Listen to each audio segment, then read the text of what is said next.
Readings of Almighty God's Words. Exposing Antichrists. Item 10. They despise the truth, brazenly flout principles, and ignore the arrangements of God's house. Part 1. B. Despising God's almightiness. How do Antichrists view God's almightiness? It's fair to say that to an Antichrist, the word almightiness is a very emotional one that can stimulate their ambitions and desires. This is because they'd like very much to be that sort of person, to be almighty, omnipotent, and omnipresent, to be capable of anything, to know how to do anything, to be able to do anything. If someone gained this capability, if they had this ability, then everything would be a breeze for them. They wouldn't have to fear anyone. They'd have the highest authority, the highest status, and they'd be able to reign over others. They'd have absolute power to control and manipulate other people. This is far beyond the reach of an Antichrist, and it betrays their ambitions, their desires, and their true colors. Part of this is that the phrase, God's almightiness, fills them with all sorts of imaginings, curiosity, and notions. Another part is that they'd like to gain insight into God's almightiness through faith in Him, so that they can broaden their own horizons, grow more insightful, and satisfy their curiosity. Another part still is that they are also striving to be omnipotent, to be worshipped by thousands, with ever more people prostrating to them and keeping a place for them in their hearts. So, do Antichrists have genuine knowledge of God's almightiness? Do they have true faith in it? Again, it's the same as with God's righteous disposition. Antichrists aren't just filled with notions, with vague and hollow imaginings that don't accord with the facts. They also spawn deep doubts about God's almightiness. They're dubious. They don't believe in it. Almightiness? Where in this world is there anyone who's almighty? Where is there someone who's omnipresent and omnipotent? There's no such person. There are loads of great and famous people in the world, and there are plenty of people with paranormal powers, prophets, for instance, and all sorts of astrologers and interpreters of prophecy, and even they aren't omnipotent. A question mark still needs to be placed behind God's almightiness. It needs to be thoroughly researched. So, to an Antichrist, God's essence of almightiness doesn't exist, because, as they believe, I can't imagine or understand how God could be almighty. So this almightiness of His doesn't exist. I don't acknowledge it. How great are God's abilities and capabilities, really? No one, past, present, or future, has seen or will see them. Antichrists are constantly doubting and unsure at heart, so everything that happens in the church and to the brothers and sisters becomes the subject and scope of their research. What are they researching? They're researching in everything that arises, in everything that happens in a group or to a person. What God has done, how He has worked, whether there are any signs and wonders within it, any fresh and unique occurrences that are beyond what man can conceive of or beyond man's ability and reach. In addition to that, they're researching whether any brothers or sisters have spoken of an experience of God doing such work in them as surpasses man's expectations. An example of this would be a girl coming out of a river snail's shell, as in the folk tale, and making a feast for them at the time when they were hungriest. Another would be gold appearing out of nowhere in their house, at a time when they were short on funds, or their pursuers suddenly being struck blind, unable to see anything, at a time when they were being pursued, and an angel coming down and saying to them, "Don't fear, child, I'm here to help you." A different example would be, at a time when the brothers and sisters were suffering savage beatings and cruel torture, God's great light shining down and blinding the eyes of the perpetrators, leaving them rolling on the floor, begging for mercy, never again daring to strike the brothers and sisters, with God having avenged them. Or, at a time when they were reading God's words but couldn't understand them no matter how hard they tried, and were about to fall asleep, seeing a form in the haze that says to them, "Don't sleep. Waken. Here is what my words mean."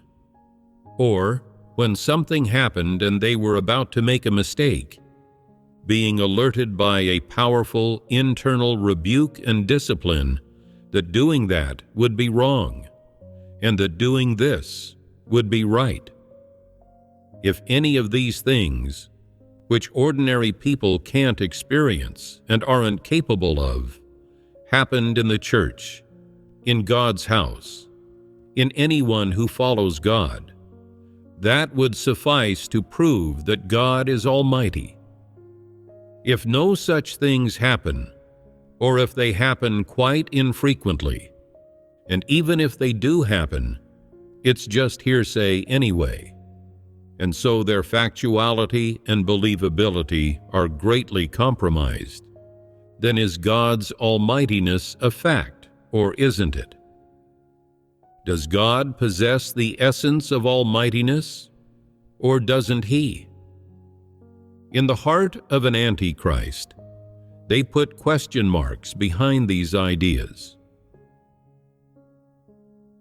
Antichrists are forever pursuing these signs, wonders, and paranormal powers, while God works, speaks, and saves man. They pursue things that don't fit with reality or facts.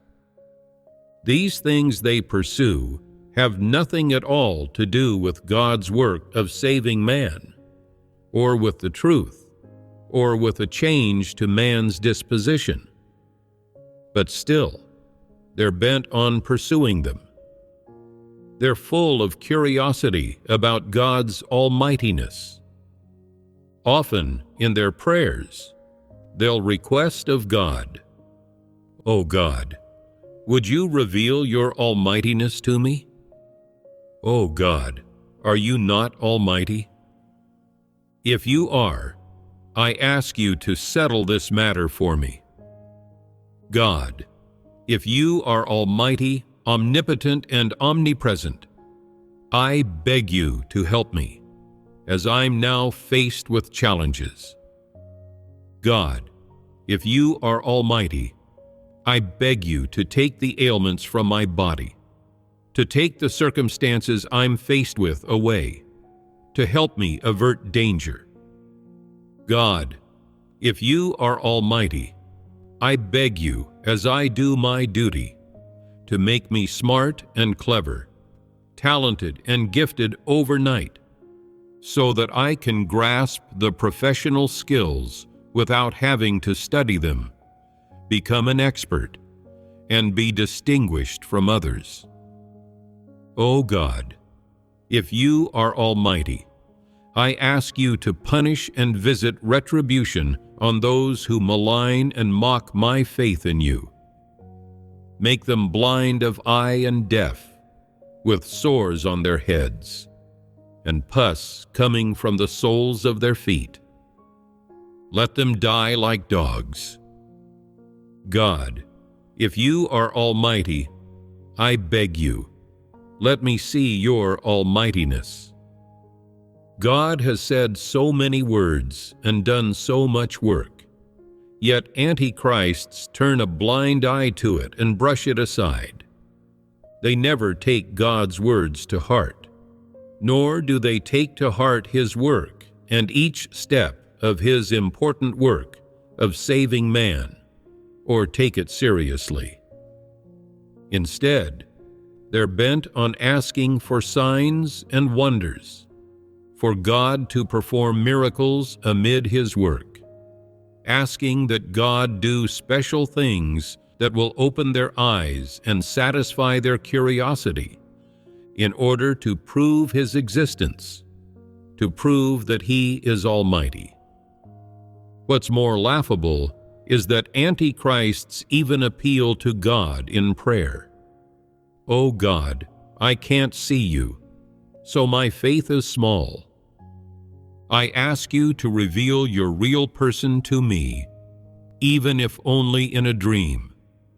I ask you to reveal your almightiness to me, so that I can have faith in you and assuredly believe in your existence. If you don't, I'll always have misgivings in my belief in you. They can't see God's existence or know His essence and disposition amid His work and words, but would have Him do additional things that are inconceivable to man, in order to strengthen them and establish their faith. God has said many words and done much work, yet however practical His words are, however edifying the truths He speaks are to people, however urgently they need to understand them, antichrists aren't interested, and they don't take them to heart. Indeed, the more God speaks, the more specific work He does, the more repulsed, irritable, and resistant they feel. What's more, there will even arise in them condemnation of God and blasphemy against Him. They'll clamor against Him. Is your almightiness in these words? That's all you do? Express words? If you didn't speak, would you not be almighty? If you're almighty, then don't speak. Don't use speech or fellowshipping on the truth and provisioning man with the truth to enable us to gain life and achieve dispositional change. If you had us all become angels overnight, your messengers, now that would be almightiness. As God speaks His words and does His work, the nature of antichrists is revealed and exposed, bit by bit, without any concealment, and their essence of being averse to and resistant to the truth is laid entirely bare as well. The disposition and essence of antichrists that despises God's identity and His essence is also exposed and revealed, bit by bit, with the passage of time and the ceaseless forward advancement God makes in His work. Antichrists pursue vague things. They pursue the sight of signs and wonders, and governed by this ambition and desire, which doesn't conform to reality. Their nature of being averse to the truth and hating it is brought out into the light. By contrast, those who truly pursue reality and the truth, who believe in and love positive things, see God's almightiness in the process of His work and words. And what these people can see, what they can gain, and what they can know are exactly what antichrists are forever unable to know and unable to gain. Antichrists believe that if people would gain the life from God, there need to be signs and wonders. They believe that without signs and wonders, gaining the life and the truth from God's words alone, and thereby achieving dispositional change and attaining salvation, is an impossibility. To an antichrist, that is an eternal impossibility. It doesn't hold water. That's why they tirelessly wait and pray, in hope that God will reveal signs and wonders and perform miracles for them. And if He doesn't, then His almightiness doesn't exist. The implication behind this is that if God's almightiness doesn't exist, then God certainly doesn't exist.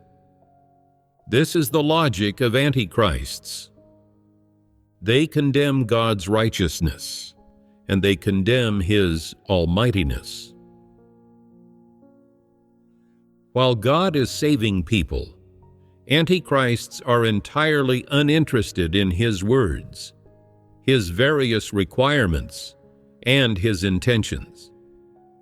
They resist these things and are averse to them from the pit of their hearts. What they're interested in isn't the reality of all positive things, nor is it the salvation and being made perfect that man can achieve as a result of pursuing the truth and submitting to God's orchestrations. So, what are they interested in then? They're interested in God revealing signs and wonders and performing miracles for them to see, in Him enabling them to gain insight by doing so, and enabling them to turn into remarkable people, into superhumans, into people with special powers, into extraordinary people. They wish to rid themselves of designations, identities, and statuses, such as ordinary people, common people, and corrupt people through God's almightiness. So, whatever notions or problems there may be for them amid God's work, they don't seek the truth to resolve them. They're not just unable to understand the truth or achieve dispositional change. No, they'll also pass judgment on God and condemn Him and resist Him because of all He does that doesn't accord with their notions. In the eyes of antichrists, all the practical work that God does is what they don't acknowledge. It's what's condemned by them. In the end, it's these views and these definitions of God that lead them to utterly deny the existence of God's essence in their hearts, and more utterly to condemn, besmirch, and blaspheme against the existence of God's essence. This is because their belief in God is established on the foundation that God is almighty, that God will redress their grievances, that He'll avenge them, that for them He'll defeat all those whom they hate and look down on, that God will satisfy their desires and ambitions. This is the foundation of their belief in God. But having come to the present, these evil people see now that such a God doesn't exist, and that there's no possibility that God would do anything for them. From their perspective, this is quite an unfavorable situation for them. It's terrible. So, once they've experienced many things, their misgivings and doubts about God grow stronger and stronger, until they make up their minds to leave God and His house, to pursue the world, to follow evil trends, and to cast themselves into Satan's embrace. That's how things wind up for these people. Judging from the attitude that antichrists harbor toward God's righteous disposition and His almightiness, antichrists are indeed disbelievers. They don't have the slightest bit of faith in God, nor the slightest bit of submission to or acceptance of what God does. When it comes to positive things and the truth, they're repulsed by and resistant to them.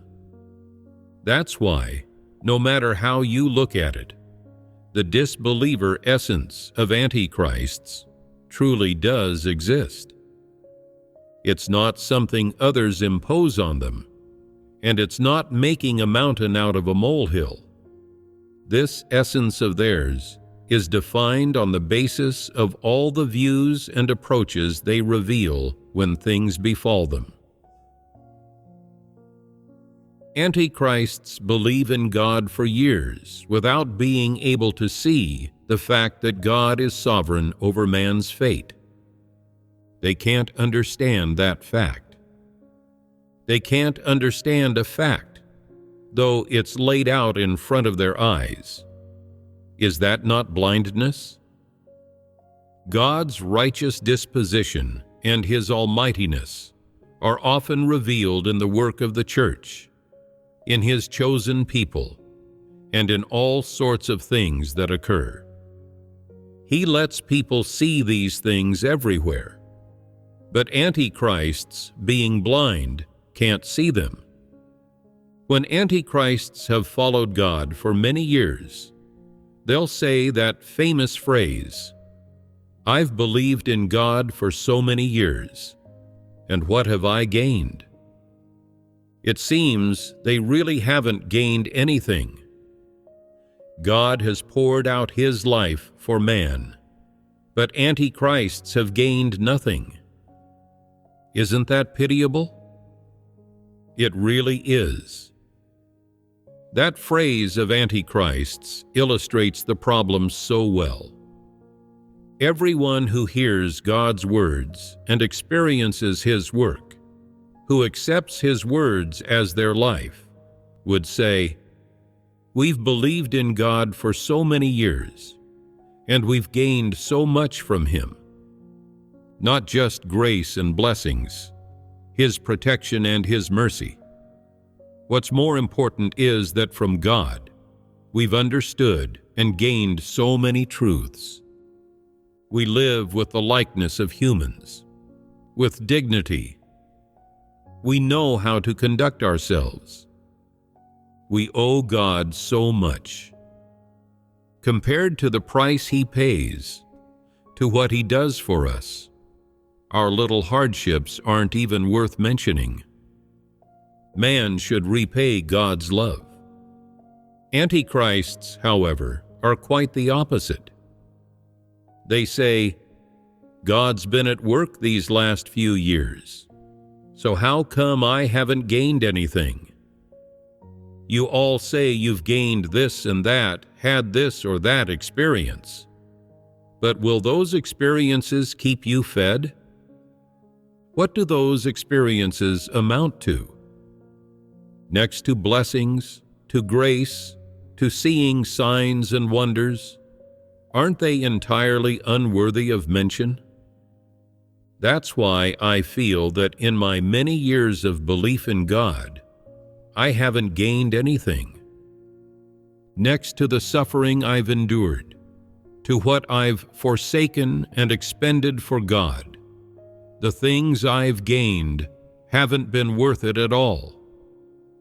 What's the truth but a few statements and theories? What is it but a few doctrines? I've heard these words, these truths, and I don't feel that some monumental change has been achieved in me. For starters, my mind isn't that nimble when I think about things. What's more, I'm getting on in years, and my health isn't growing better than it was before. My hair's gray. I've got more wrinkles on my face. I've even lost a few teeth, and no new ones have grown back.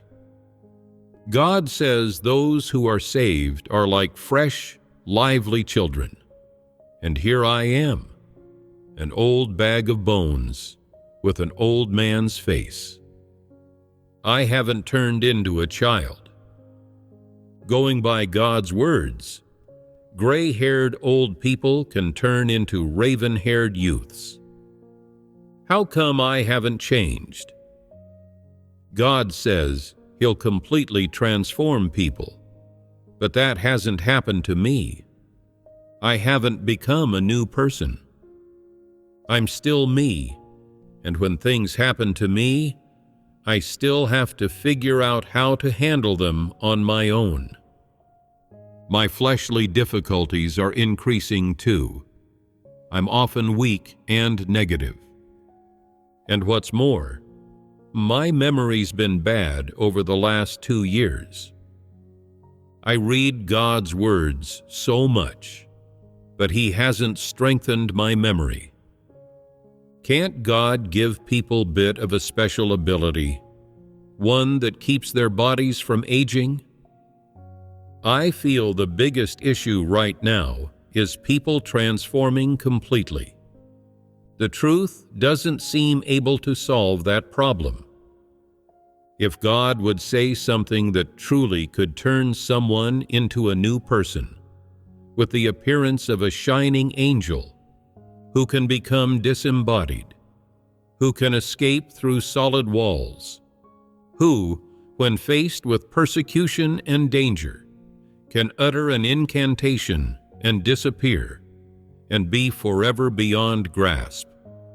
If, by reading God's words often, people's hair didn't go gray, and their faces didn't wrinkle, and new teeth would grow in to replace those they'd lost, that'd be great. That's what it is to be completely transformed. If God would do those things, then I'd believe that He's God, without any reservations. If He carries on speaking and preaching the truth, then my faith will soon wear out. Soon, I won't be able to go on believing, and perhaps I won't be able to perform my duty anymore. I won't want to. In the span of time that an Antichrist follows God, this or that demand of Him will often arise in their heart, and all sorts of doubts and exacting demands will often arise within their notions, and in response to their environments and their personal desires, all sorts of strange thoughts will come to them. There's just one thing, though. They can't understand the words God speaks, and they can't see the fact that God works to save man. Much less can they understand that all God does is meant to save man, that it's all meant to enable man to achieve dispositional change. So, as they go on believing, they lose their drive. As they go on believing, feelings of negativity and despondency arise in their hearts, and they have feelings and thoughts of withdrawing, of giving up. As for God's essence, forget about whether they'll believe in it, or acknowledge it, or accept it. As they go on believing, they can't even be bothered to concern themselves with the issue. That's why, when you say in fellowship that something is God's righteousness and His almightiness and sovereignty, that people should submit to it and know it, Antichrists won't outwardly make a sound. They won't express any views at all. Inwardly, however, repulsion will arise in them. They won't want to listen. They'll be unwilling to listen. Some of them will just stand up and leave. When everyone's listening to sermons, when others are fellowshipping God's words, when the brothers and sisters are fellowshipping their experiential testimony with great zeal, what are antichrists doing? Drinking tea, reading magazines, playing with their phones, gossiping idly. And by protesting and resisting with these silent actions, they're seeking to confirm with their behaviors that all God does is useless. You're just trying to rationalize things, fooling yourselves. God and the truth simply don't exist, and it's simply impossible for mankind to be saved by God. In their eyes, all who believe in the truth, submit to God, and believe in the fact that God can save mankind are fools. They're all brainless, and they've all been duped. They believe that a person's fate is in their own hands, that one can't let others orchestrate it for them, that people aren't puppets, but have minds and the ability to think independently about problems. And if someone can't even take control of their own fate, then they're trash, an inferior person. So, no matter what, they're unwilling to hand their fate over to God for Him to control. This is the attitude of antichrists toward all that God does. They remain from beginning to end spectators and disbelievers who play the part of Satan's lackeys. They're freeloaders and troublemakers. They are evildoers who have snuck their way in.